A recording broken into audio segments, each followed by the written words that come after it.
আসসালামু আলাইকুম। মাগুরার সেই ৮ বছরের ছোট্ট মেয়ে আসিয়া আর নেই। শুনে খুবই কষ্ট লাগলো, খুবই কষ্ট লাগছে। মেয়েটি মেয়ে হওয়ার আগেই মৃত্যুর দিকে চলে গেছে। নির্মমভাবে মেয়েটিকে নরপিশাচরা এমনভাবেই জখম করেছে যে সে মৃত্যু ছাড়ার উপায় ছিল না। মেয়েটি আমাদেরকে কি মেসেজ দিয়ে গেল? আমরা সমাজের মেয়েদেরকে কি চোখে দেখি?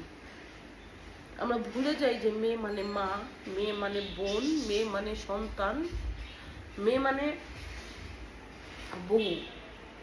আমরা রাস্তা দিয়ে যাই, মেয়েদেরকে টিটকারি করি, ইফটিজিং করি, একটা দর্শন হলে মেয়েদেরকে দোষ দেই। এরকম আসিয়া বাংলাদেশে অনেক আছে।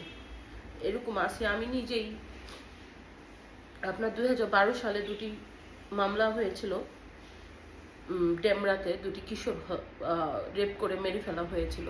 ওটা আমি নিজে লড়েছি।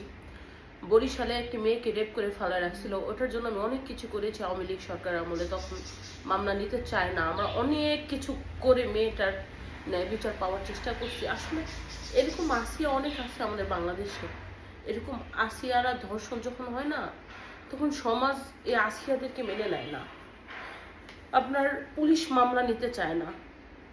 অনেকে বলে পোশাকের দোষ। এই মেয়েটার কিসের দোষ? আপনারা বলেন তো, মেয়েটার কি দোষ? 5 বছরের শিশু ধর্ষিত হয়, 8 বছরের শিশু ধর্ষিত হয়, প্যান্ট পরা বাচ্চা যে কিছুই নাই, এ ধর্ষণের শিকার হয়। 10 বছরের বাচ্চা ধর্ষণের শিকার হয়, যুবতী মেয়ে তো বাদ। যারা বলে যে পোশাকের সমস্যা, আসলে তাদের চোখের সমস্যা, তাদের জন্মের সমস্যা। আসিয়া মেয়েটা আমাদেরকে কি মেসেজ দিয়ে গেল? আসিয়া মেয়েটা আমাদেরকে মেসেজ দিয়ে গেল, সবাই সতর্ক হও, এখন থেকে সতর্ক হও, না হলে আমার মতো আসিয়া আর অনেক চলে যাবে। বছরের পর বছর এরকম আসিয়ারা নির্যাতিত হয়, মরে যায়। নির্যাতকরা কয়েকদিন জেল খাটে, 5 বছর 3 বছর পরে বের হয়ে যায়। এই তো এই আসিয়ার মধ্য দিয়ে আমাদের একটা প্রতিবাদ হোক, তীব্র প্রতিবাদ। ধর্ষণের শাস্তি একটাই, জনসম্মুখে মৃত্যুদণ্ড। ওদেরকে মৃত্যুদণ্ড জনসম্মুখে দিতে হবে, জনসম্মুখে।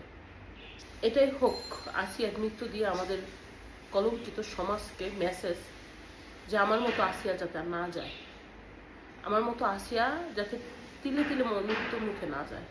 এটাই হোক আমাদের মেসেজ। আসসালামু আলাইকুম।